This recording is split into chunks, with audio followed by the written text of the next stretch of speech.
So Blueprints for Life, we've been in this series now for a few weeks and excited for the next installment of it. The idea that Jesus came alongside the Galilean hillside and with his disciples and his audience gathered, he sits down and begins to preach about his kingdom. And thinking about kingdom and a king, oftentimes that just doesn't play through in my mind. I don't know if it does yours. I'm not underneath a monarchy, and so I have to pull back and put myself in time and space when that monarchy thought was alive and well. Otherwise, I understand political, economical situations, but to think about kingdom, that Jesus was more than just a good person, that he was more than just a prophet, that he was actually the Messiah, that he came as the king. And his rule and reign then has a kingdom. And now being in Minnesota, maybe you're familiar with the Metrodome, or maybe you're down south and you think of the Superdome. But it's that idea of this microcosm of controls and systems and organization. And Jesus came in his kingdom to invade the kingdoms of this world. And so it helps me to get back into that mindset as we look again at the blueprints of life, what that kingdom looks like. And so often we rewrite or take our focus off of his kingdom into my little kingdom and for my name's sake. And so as we look again at another installment of Blueprints for Life, it's as if Pastor Jeff has poured the foundation the last few weeks. It's been so good to look back at, like, these are the identification marks of someone that is taken up residence in his kingdom. Like you are blessed when you're meek and pure in heart, and others, beat you up with their words. It's like it's so backwards, upside down, inside out, this kingdom that Jesus came to profess and be the king of. And so as we kind of put ourselves at the feet of Jesus again on this mountainside overlooking the Galilean lake and countryside, we want to look back then, but also now, like, what does the richness of Jesus' words mean to us? His kingdom, his namesake. And so that foundation has been poured, if you will. It's like pouring cement, and it's leveling off. And we've got some brick and mortar guys in our own fellowship here, both residential and commercial.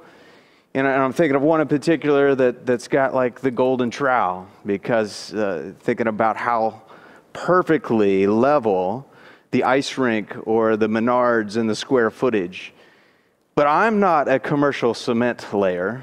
At best, I can do a little piece of sidewalk or maybe a basketball court.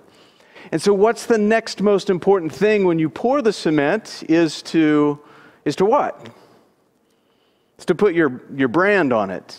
And the way that we do that is to take a stick and you write your name on it and maybe put your handprints in it. If you put your feet prints and your face print in the cement, you maybe went too far. But it's that idea that we're making, and maybe even more so is that idea, maybe you've seen this before, when a dad who's put all the sweat equity into it, but he takes his kids. He says, come on out here, we'll put your initials and put your handprints in it. And that's where we're going with the blueprints today. It's that idea of whose kingdom are we really about? And these handprints, there's two main factors, these illustration that Jesus wants us to see, that again, proclaiming citizens in his kingdom are to be the salt and the light. Those are the two handprints in the cement. Pray for Pastor Jeff next week. He's got to come and clean up all my graffiti, right? And so here we go. We're going to read the passage. This is out of Matthew chapter 5. We're going to pick up right after the Beatitudes, verse 13. You are the salt of the earth. But if salt has lost its taste, how shall its saltiness be restored? It's no longer good for anything except to be thrown out and trampled under people's feet. And you are the light of the world. It's a city set on a hill, cannot be hidden. nor do people light a lamp and put it under a basket, but put it on a stand, and it gives light to all in the house. And in the same way, he says, let your light so shine before others that they may see your good works and glorify your Father who is in heaven.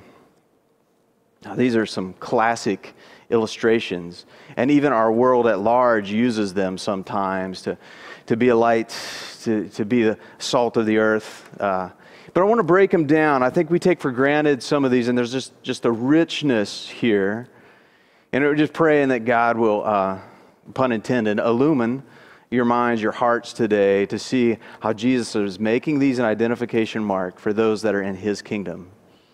I think there's a danger sometimes as we think about kingdom mentality of we do want a personal relationship with Jesus, but we make it personal and so private that we live in this independency. Whereas when Jesus is talking to you are the salt and the light, it's you all. It's like He's from the South, y'all. It's like you all are to be the salt, you all are to be the light. It's not just individually, but there's something about a dependence on God and an interdependence on each other. And man, if you're like me right now, we realize how much we've missed that. Being in this pandemic situation is just like, man, I really thirst and long for that interdependency more than I thought I did because I'm so independent. And so just as we process this, remember that we are the church. It's us together. It's we. So that is a danger. And just making a kingdom for ourselves. I love the beginning of this, that we are the salt of the earth. And that term for earth in the Septuagint, the Greek translation of the Old Testament, is the same word as in the beginning God created the heavens and the earth. Real simply, He created what's up there and what's down here. And that earthen word is just that. It's like ground. It's like you're the salt of what's grounded most. It's that basic elemental piece of society. We've heard it before. That's a salt of the earth kind of guy. And so you all are to be the salt of the earth. You're to be grounded. And people, citizens of my kingdom, are to be that kind of grounded individuals and as a church, as a people. And salt, Jesus has an idea. Salt has a number of ideas, even to the people that are sitting at His feet. One of the main ideas, and you go back to ancient history, is that salt is a seasoning. Salt is a preservative. And back then, salt was a commodity to trade. It was a highly tradable commodity. And so you go back to the ancient Orients. It's one of the first taxes or tariffs were on salt. You go to the Roman Greco world or other empires, and they would trade salt. They would even have little salt purses. And so we have salt in such abundance that it just doesn't click for us. But the people at Jesus' feet, like they got this illustration. They understood the gravity of it being a commodity that you wouldn't want to waste. To throw it out, to be trampled under feet, like that might be something that happens in 2020 in Minnesota just to like melt the ice, but not in their day. It was a seasoning, it was a preservative, it was a commodity, but specifically it was a seasoning. Like Jesus talks about it as a taste, as if it loses tastiness, then it's not worthwhile anymore. You've squandered it. You've either hoarded it and not used it, or maybe you've mismeasured and given it too much. You ever do that on some of your food where you season it and it's just not enough on there, you can't taste it? Or I remember back in my ornery days when you go to a restaurant, you unscrew the cap of the salt bottle so that the next person that uses it, it just goes everywhere. And then you can't use it. It's too much. It's mismeasured. And Jesus is saying, you're the salt of the earth. Like you are grounded. Be the right measurement. Not too little, not too much. You want people to be able to taste it, to know that it's flavoring, it's flavorable. And then preservative. I think this is a second tier. But all those at Jesus' feet would get this because they didn't have refrigeration units like we do nowadays. But the idea of like you put salt on the fish that were caught out of Lake Galilee or other meats that they would have as a preservative. And so they would, and my science is very elementary here, but stick with me or fact check me. I think they would rub salt on there so that it would absorb it would dehydrate the water that was within the meat so that the bacteria couldn't live anymore and it would die. So then it would preserve the meat a little longer. Or you take salt and you put it in a brine and you were able to pickle certain vegetables or other things. You could pickle them, make them last longer. The whole idea of that is so that the food would not get compromised. And so too, as we are the salt of the earth, it's like Jesus is calling his people, don't compromise. Don't get compromised here as representatives of my kingdom, ambassadors in my kingdom. So those are some heavy hitters with regards to you are the salt of the earth. And you could take it to present day. There's one site I looked at, there's like 14,000 uses of salt. And I'm like, I don't have time to look up all of those. I did look up like 20 of them. But the medicinal value, using it as a cleansing solvent, all of these usages of salt are kind of mind-blowing, but it's so abundant that we just kind of take it for granted of the richness of how Jesus was using it in his day. Paul would later on in Colossians, and he would take this another step. And Colossians chapter 4, he says, to be devoted to one another. And let your conversations be full of grace and seasoned with salt. Do you see it? So it has a lot to do with how we speak. And are we speaking the truth in love? Are we ready to give answer for the hope that's in us with gentleness and respect? So we are to give this winsome, this salt-like seasoning, this preservative, uncompromising effect that salt has in our lives. So that's the handprint. Whose name? Jesus' kingdom. And then the first handprint is you are the salt of the earth. The second illustration or metaphor that he would use is you are the light of the world. You all are the light, the illumination of the world. Now, I noticed because this time studying it, not just reading over it, like he could have used the same word. You are the salt of the earth. You are the light of the earth. No, he chose a different word. And the word kind of surprised me. The word, you are the light of the world, is actually the word cosmos. Cosmos. Now, when I think of cosmos, I think of outer space, universal, but there's such a richness to this word. In one sense, you're grounded, as in the salt, but now you're a light to the world. All of those harmonizations and systems and worldviews and economies and meaning and purpose and organization and organisms, it's like we are to be a light. We're to be an influence, an impact on all of those things. And I think the people at Jesus' feet were probably scratching their head too, like, okay, I get that I'm to be elementally the salt of the earth. But to be the light of the world, like, come on, Jesus. We're nobody here at your feet. How are we to be the light? And so Jesus had to have a meta reflection within the metaphor. It's like a metaphor within the metaphor within the metaphor. And the way that he did that, he says, is like, you're like a city on the hill whose light cannot be hidden. Think about it. Those at Jesus' feet right now, they could look over Galilee, and on the plateaus, they could see these little villages. And you can't unsee them. These 90-degree angle architectural structures, homes, whatever they are, it's just like, you're like that. Or maybe they've traveled through the Galilean countryside at night, and the cities and the villages show up because people's torches are lit, and the flames are lit up, and so you could see. You can't unsee them. You stick out. Go to modern day, and you're flying over these towns, which you think are so small you can't see them, but you fly at 20, 30,000 feet, and you can still see these pulses of light. Even on a cloudy day, you can fly over, and you can still see that they radiate light. Illumine the clouds. And you're like, man, there's a city there. There's a village or something. It's like Jesus says you're like that. You can't unsee it. You stick out. And if that's not enough, you're like a lamp. You're like a lamp, and you bring your lamp out and you don't put a basket or a bushel over it.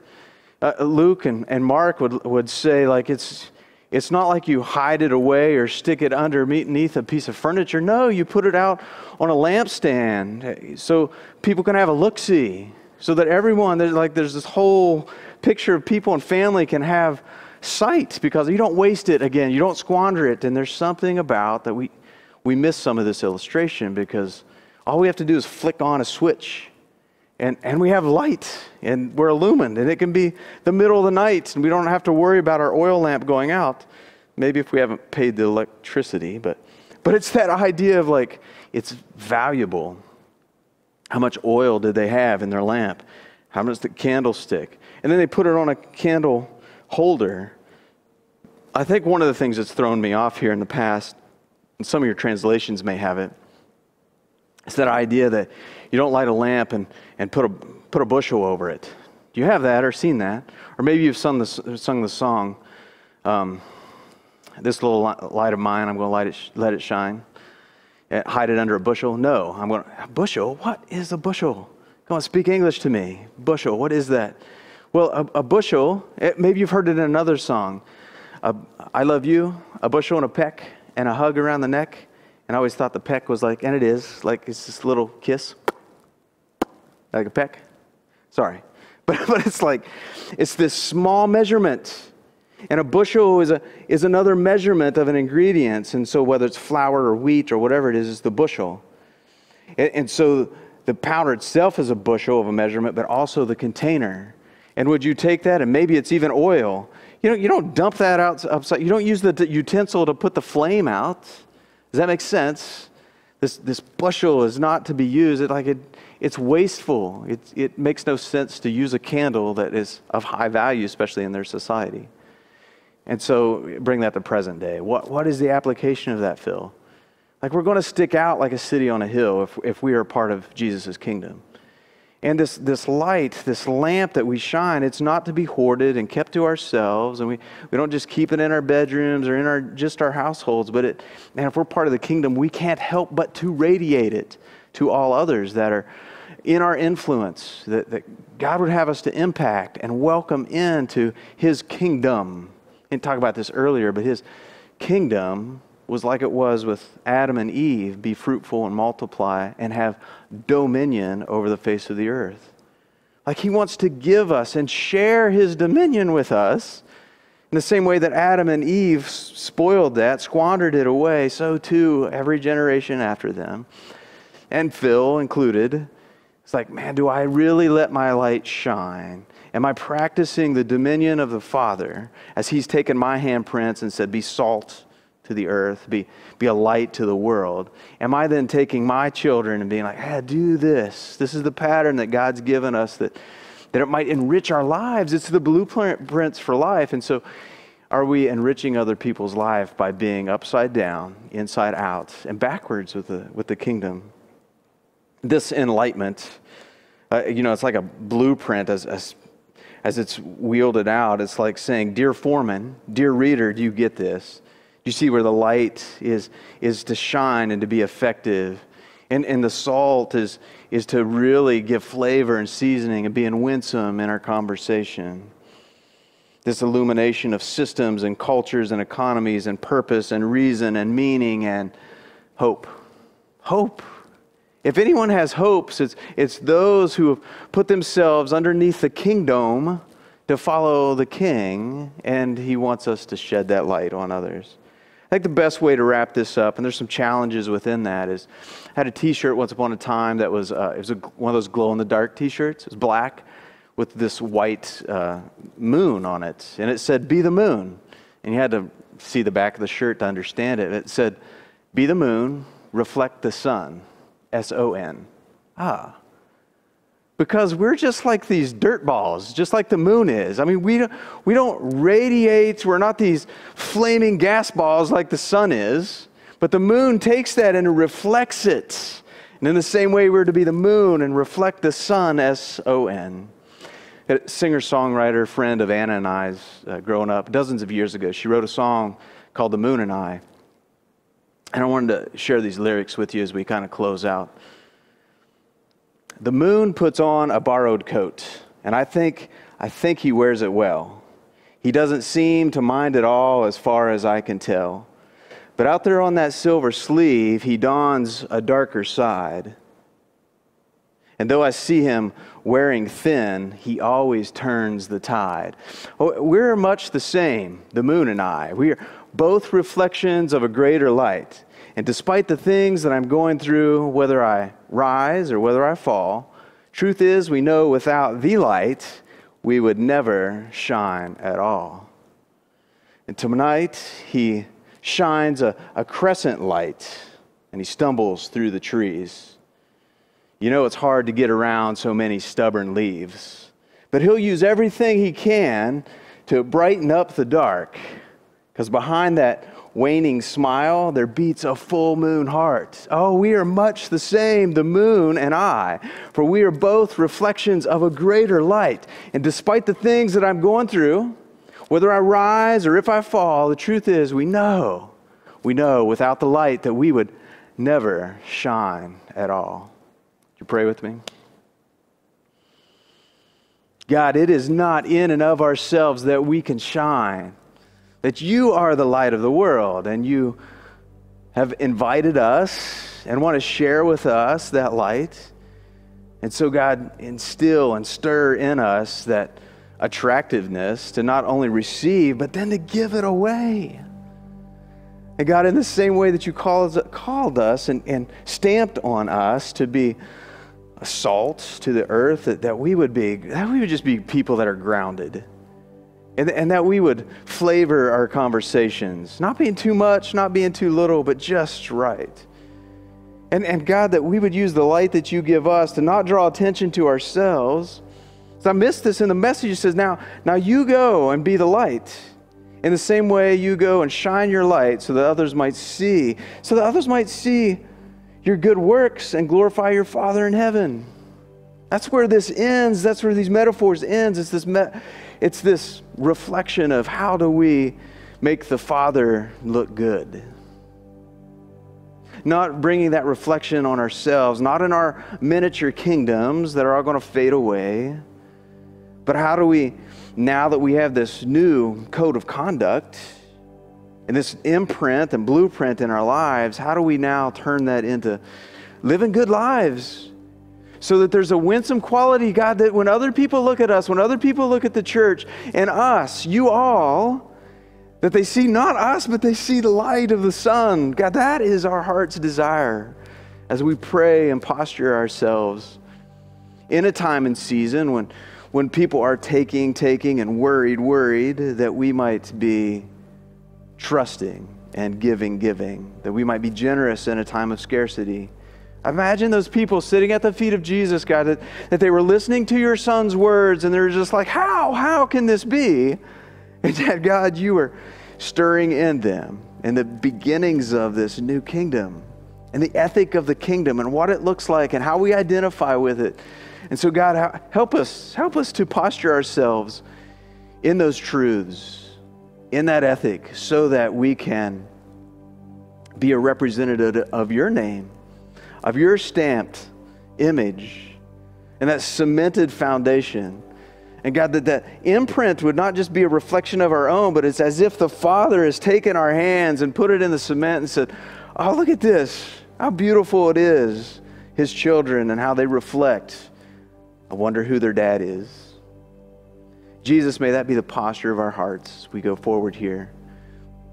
We love you, Jesus. Thanks for loving us. In your name, amen.